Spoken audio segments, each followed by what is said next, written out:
Welcome to Legends in Leadership, brought to you by ISF and the Carrington Group. Legends in Leadership is an inspirational podcast featuring the stories of leaders who are making a difference. Our goal is to inspire you with the stories of leaders who come from humble beginnings, overcome challenges, and ultimately rise up to make a difference in people's lives. Hello and welcome back to Legends in Leadership. This is Jason Smith. I'm a family officer with the Carrington Group, and here with my co-host on today's podcast, Dr. Blair Ritchie, Executive Director of ISF. Good morning. Hey, good morning, Jason.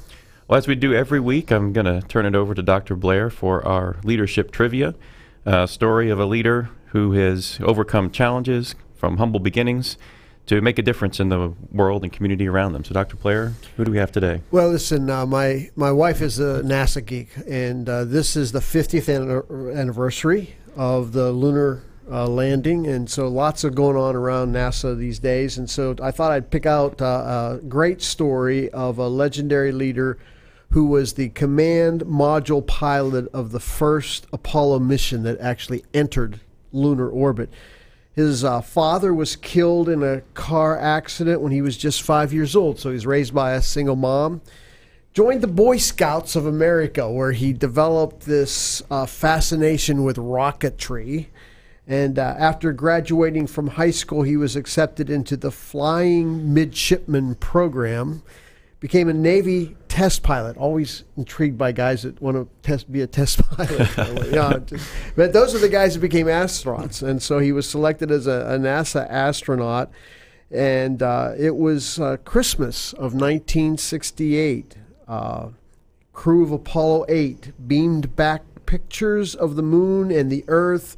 And if you recall that, you're probably too young, but mesmerized the world as they read the creation story from the book of Genesis. Fascinating moment in history. The astronaut's most famous flight, however, never reached its destination. He was part of the legendary Apollo 13 crew, whose mission was disrupted by an electrical fire that disabled the craft. And the safe return of the Apollo 13 crew may have been NASA's finest hour, right up there with landing someone on the lunar surface. So who's the legendary leader?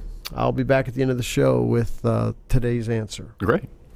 Well, I'm excited to have our guest today, Michael Welch, who's involved in an industry that's emerging, that's growing, that's figuring itself out to many degrees in the hemp CBD space. Michael joined the company in January of 2016 as Chief Financial Officer and was appointed President and CEO in February of 2016. He brings more than 30 years of executive and financial experience to Rocky Mountain High brands. In the late 90s, Mr. Welch was part of the founders group of Resource Global Professionals, a publicly traded international consulting firm. Prior to that, for more than 10 years, he was employed by Landmark Land Company, a publicly traded multi-state real estate developer, and just a variety of experiences in the financial world, a variety of companies. And today he serves on the board of directors of the U.S. Hemp Roundtable and is also a member of the Dallas chapter of Financial Executives International. So welcome to the show, Michael. Thank you. It's good to be here. Yeah, we're excited to dive into the details of what you're doing today. But first, as a leadership show, wanted to explore some of the influences in your life as you developed as a person and in your career, and just wanted to turn back the clock a little bit and hear about your upbringing and what was an early influence for you as you developed your leadership qualities and characteristics.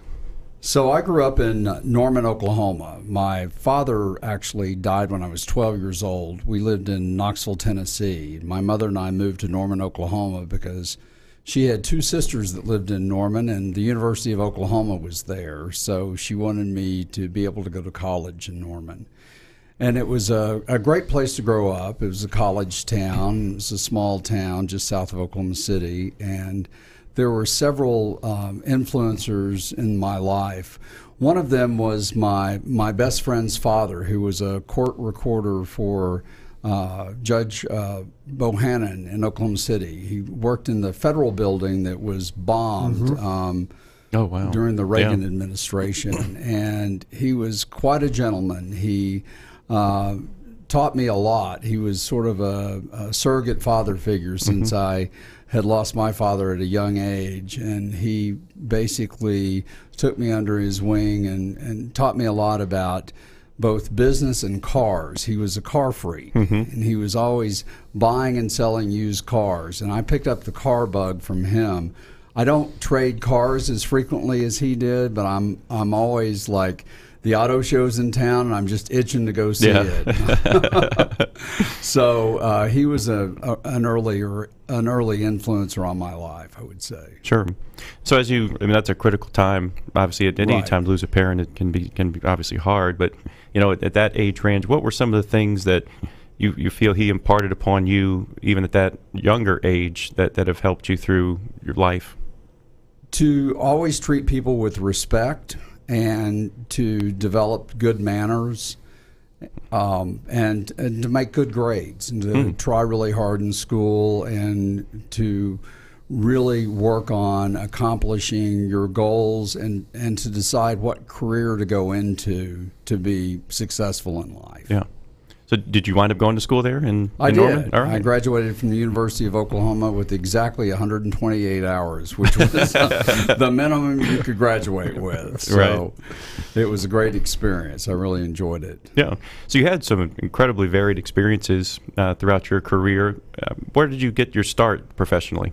I started with Deloitte here in Dallas on the audit staff, and that has served me well because the audit training and audit experience that I got with Deloitte was something that has helped me all through my career in terms of being able to investigate different things and look for source documentation and understanding the importance of being able to trace something back to its original source documents. Yeah. So it was a great experience, and I'm really glad that I did that. I left there and got into private industry with a company called Computer Language Research, or its trade name was FastTax, and that was the first company that had developed computerized tax returns. Okay. The founder of that company actually worked with Xerox on the laser printing technology that we now take for granted. Yeah, everywhere. Yeah. So it was an interesting time, and it was an interesting time to work for a company like that because when I first went there, they had a warehouse full of Kodak copiers, and they had this form system so that all the tax returns were printed on continuous white paper with a pull sheet at the front of them. And literally there were hundreds of workers that would take the pull sheet and go to the form bins and copy the continuous white paper onto the tax forms. Wow. That's where we've come from. Wow. So you know where we are now, where tax returns are filed electronically. Sure. So it's a major step forward. So. Yes. I'm intrigued because your journey through the financial side of business, the CFO side, now sitting in a CEO seat, that's a leadership interesting transition. Talk a little bit about that journey from that side into a leader, more executive leadership position that you currently hold. Well, I joined Rocky Mountain High Brands in January of 2016 as the CEO, and the former chairman of the board had decided shortly after I joined the company that it was time to part ways with the CEO that was there when I had joined the company. And a few weeks into that, we started having the discussion about me actually in a dual role of CFO and CEO. The first project that I worked on for the company was filing a Form 10 for the company and taking it from a pink sheet public company on the OTC markets, which is, if you're familiar with public companies, pink sheet is sort of the lowest common denominator of a public company. If you watch The Wolf of Wall Street, there's sort of a really good analogy of a pink sheet company where he goes, they show somebody in a garage. Yeah. Sort of is indicative of pink sheet company. So pink sheet companies sort of have a certain stigma to them. Mm-hmm. So I worked on the Form 10, filed the Form 10, and got us through the Form 10 process, which took us to becoming an SEC registrant in what's called a fully reporting company. And then we moved to the OTCQB, which is the next level up in the OTC markets. Mm-hmm. And during that process, I moved into the CEO role. So I was actually doing dual duty. I had worked with an individual who was a former audit partner at Deloitte, and he was in transition and worked for another small cap public company, and I was able to bring him over as our CFO. So we're very fortunate as a small public company to have a former SEC audit partner from Deloitte as our CFO. Sure. Very fortunate. And so we brought him over, and it freed me up to really concentrate on the CEO role within the company. And it's been a great transition with our team. The chairman left in June of 2017, and we've had many changes and many challenges in the company since then. And we are now in a position where we've brought in a new vice president of sales. We're rolling out 7 new SKUs of hemp seed extract drinks, and we're working on a national distribution contract with the largest liquor, beer, and wine distributor, whose name I can't say yet, for national distribution of our drinks. And so we're very excited about that. It will give us a retail presence, and it'll put us on the map in terms of our revenue. Mm-hmm. So it's been we've been through some very challenging times. I like to tell people that when I retire from this position, I'm going to write a book, because some of the chapters are going to be unbelievable. Well, give us a preview then of some of what you went through, not necessarily in detail of what happened, but I'm curious about your leadership style. Is you're facing some challenges in that CEO role. Sort of what's your thought process on facing a challenge and working through it to get to that other side? Well, I like to build consensus on my team. I don't like to be a dictatorial leader. Okay. So I like to look at the challenge from all different angles and work with my team to build a consensus solution to that challenge and then execute on it.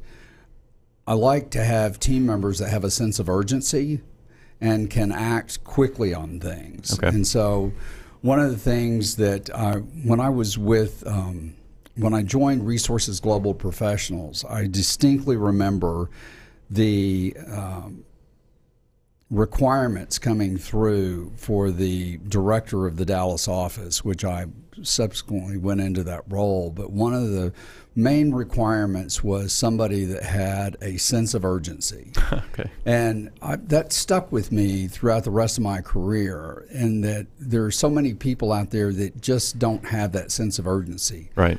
I lived in New Orleans for 10 years and worked in that culture. Yeah, and being from there, I know. You told me you were from there. Yeah. Right. And so I've worked in that culture, and there were many people there that did have a sense of urgency in the corporate world, but many people who did not. Sure. And so one of the things that I like to really impart upon my team members and the people who work for me is a sense of urgency. Mm-hmm. The other thing that I like to impart upon people that work with me is that long after somebody forgets what you said, they won't forget how you made them feel. Yeah, absolutely. So that's one of the most important things that I think people can remember in the workplace is people will forget what you said to them, mm-hmm. but they're never going to forget the way you made them feel. So I think if we could all remember that, and just in interacting with each other, that is one of the most important things. There's a human being on the other side of that conversation. Right. Yeah. So I think it's really important to treat people with respect, mm-hmm. and to treat people, to go back to the golden rule, to treat people the way you want to be treated. Yeah.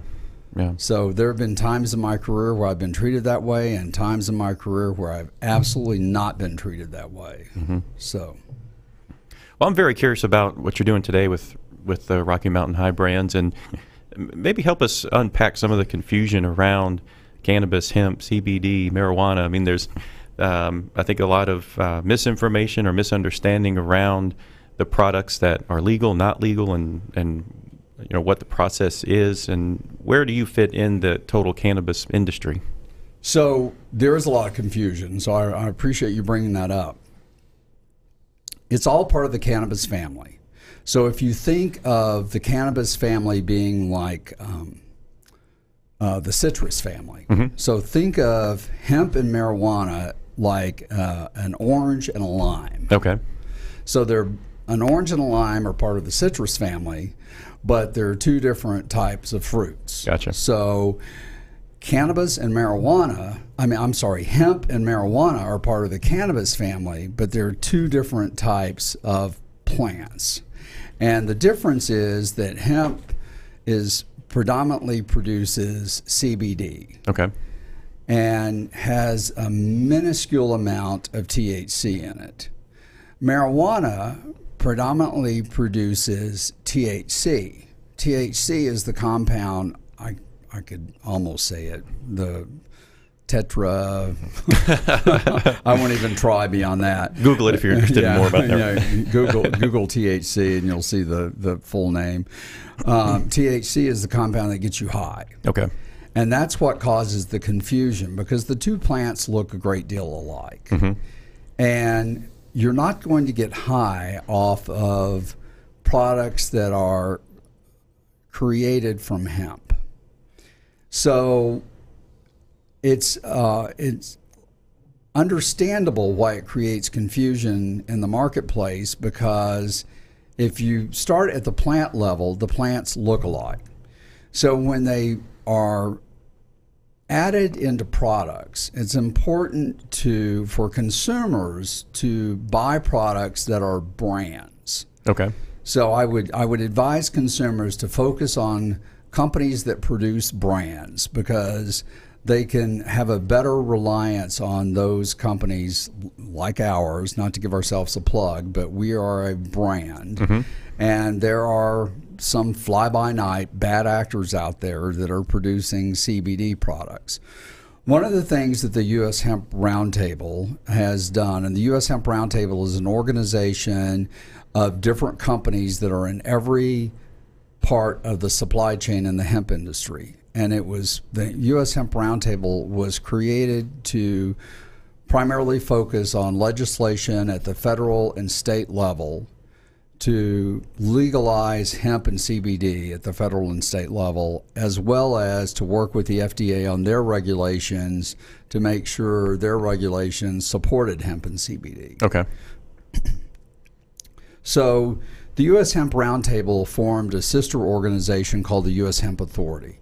And the U.S. Hemp Authority has created a certification process for hemp and CBD companies like ours that we can go through, or have our co-packers go through, that will provide the equivalent of the Good Housekeeping seal of approval. The reason that's important for consumers is that once this stamp becomes recognizable in the marketplace, then consumers can rely on those products meeting certain standards that basically say the amount of CBD that's on the label is actually in that product. Right. And that there are manufacturing processes in effect for those manufacturers that fall in line with good manufacturing practices, that that the labeling aspects of that company are in line with FDA guidelines.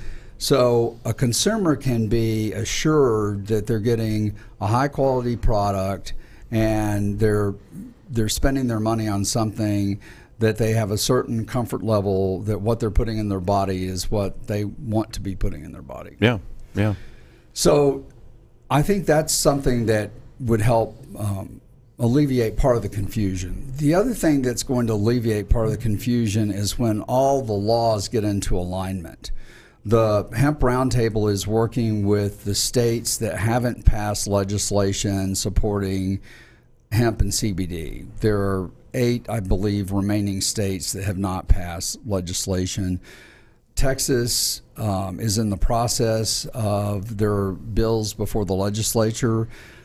We heard unofficially yesterday that the legislature may have passed a bill, but I haven't heard that on the news yet. I haven't received a notification from the Hemp Roundtable, so I don't know if that's true or not. So I probably shouldn't be saying that since I haven't verified it yet. We'll say allegedly. I'll say allegedly. Allegedly. And so the entire goal is to pass legislation at each state's level that will make the laws consistent with the Farm Bill of 2018 so that we have consistent laws between the states. And then to address the FDA concerns of making it legal from an FDA standpoint of adding CBD to food and beverages. And getting the FDA comfortable with whatever framework that they're going to allow for that to happen, whatever process. And they've actually sought input from different companies and different individuals. So they're going through their process. And part of that process may require additional federal legislation to kind of push that forward. I was just fascinated by the leadership challenge of what he's just saying. I was just going to ask about that. You're in the midst of a controversial, if that's the right word, or at least a place where you can do a lot of missteps, and you're trying to build trust in a brand, say a Rocky Mountain brand, right? Right. So talk a little bit about the leadership journey there, or the leadership challenges facing in building trust in a brand in a whole industry that has fraught with potential missteps and government oversights and things. It's been challenging. It's one of the things that we've tried to do is to provide education to our consumers on our website that will help build trust in that we know what we're talking about, we know what we're doing, and that we are in compliance with the FDA regulations on what we put on our labeling. We had all of our labeling, all of our social media, and all of our websites reviewed by an FDA attorney. And as a result of that, we made adjustments. So we stick with what's called structure function claims. None of our products have any wild statements like, we don't say our products cure cancer. First of all, we don't know that, right? But there are other companies out there that there might be another company out there that would make that statement, and that's the type of company that the FDA is going to go after. And in our industry, that's the type of company that we want the FDA to go after because that's what we would consider a bad actor. Gotcha. And so that's where we want the FDA to police those type of companies because we don't want you as a consumer to buy a CBD product with the expectation that it's going to cure cancer when we don't know that. We know that it relieves anxiety because it's, several individuals have reported that. But there's not, we haven't conducted a scientific trial to prove that yet. So, yeah. Well, it's interesting. We always come back when trust is the issue to competence and how good are you, and then character. Do you do what you say you do? Right. And it sounds like that's exactly the way you're trying to lead your company too. So there is a book that was written by a gentleman named Don Miguel Ruiz. It's called The Four Agreements. Have you ever heard of the Four Agreements? No. So the Four Agreements are be impeccable with your word, always do your best, don't make assumptions, and don't take things personally. And I always try and keep the four agreements in mind, that we want to be impeccable with our word and what we're putting out in the marketplace, that we don't want to make any assumptions. As CEO of this company, the hardest one for me to do is not to take things personally because all I have to do is open Facebook and go to our Rocky Mountain High Facebook page, and I've got some shareholder that's like attacking me on something. And so it's challenging as CEO of this company not to take things personally. Sure. When we're trying our best, we're in the midst of a turnaround. We're in a turnaround situation. Mm-hmm. Well, you preempted our typical last question, which is what is an influential book that you're reading? But I appreciate you doing that. So let's talk about how people can find out more about Rocky Mountain High brands and maybe begin to unwrap some of their own confusion of the hemp, marijuana, cannabis, connections. So our brand website for our CBD products is hempd.com. It's HEMPD.com. Okay. And we have a lot of information on CBD and hemp products on that website. Our corporate website is RockyMountainHighBrands.com. Okay. Our stock symbol is RMHB. And we are getting ready to file our 10K. We are in the middle of a reverse stock split at the current time, so it should be effective next week. So it's a little bit of an awkward time for our stock right now, but Sure. It'll settle down in the next couple of weeks. And you're an old pro at this podcast circumstance, right? So tell us about your own podcast. So we do a podcast here. We started out on a weekly basis. We've now done 22. Mm-hmm. It seems odd to be a guest and sit in the chair that I normally host in.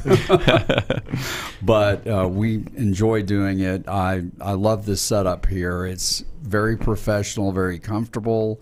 And I think these guys do a great job with these. And they can find that on your Facebook page or on your website, link to that? They can, on our Rocky Mountain High Brands, Inc. Facebook page. And on our corporate website, we post our podcast under our media tab. Okay, great. Well, it's been a real pleasure having you with us today, learn a little bit about your background and helping to clear the air of some of the confusion around this emerging industry. Thank you so much. I've enjoyed being here. Great. And Dr. Blair, we'll turn it back over to you to hear about our leadership trivia. Yeah, we introduced an astronaut who was part of Apollo 8, Apollo 13, and that astronaut was James Lovell. And great story and a great leader, and these are inspiring times. And a nice shameless plug for Real News there. Nice, very studios, nice. yeah. Just give the studios Great a studio. little bit of. I need to stop in Jeff's office after this. Yeah. Well, folks, that's a wrap for our podcast today. On behalf of Dr. Blair Ritchie and myself, Jason Smith, wishing you a good day. And remember this, if your actions inspire others to dream more, learn more, do more, and become more, then you are a leader. Legends in Leadership is brought to you by the Carrington Group. Carrington Group is a family office with a passion for helping business leaders and their families make smart choices and fulfill their highest aspirations. To learn more about the Carrington Group, visit their website at www.carringtonfo.com or Google Carrington Group, Dallas, Texas. ISF is committed to leadership development for aged-out foster care and orphaned youth. ISF's mission is to transform these youth into tomorrow's leaders with scholarships, mentoring, and leadership training. To learn more about ISF, visit their website at isfsite.org or Google International Student Foundation to learn more. Securities offered through Regulus Advisors, LLC, member FINRA/SIPC. Investment advisory services offered through Regal Investment Advisors, LLC, an SEC-registered investment advisor. Regulus Advisors and Regal Investment Advisors are affiliated entities. Carrington Group and this broadcast are independent of Regulus Advisors and Regal Investment Advisors.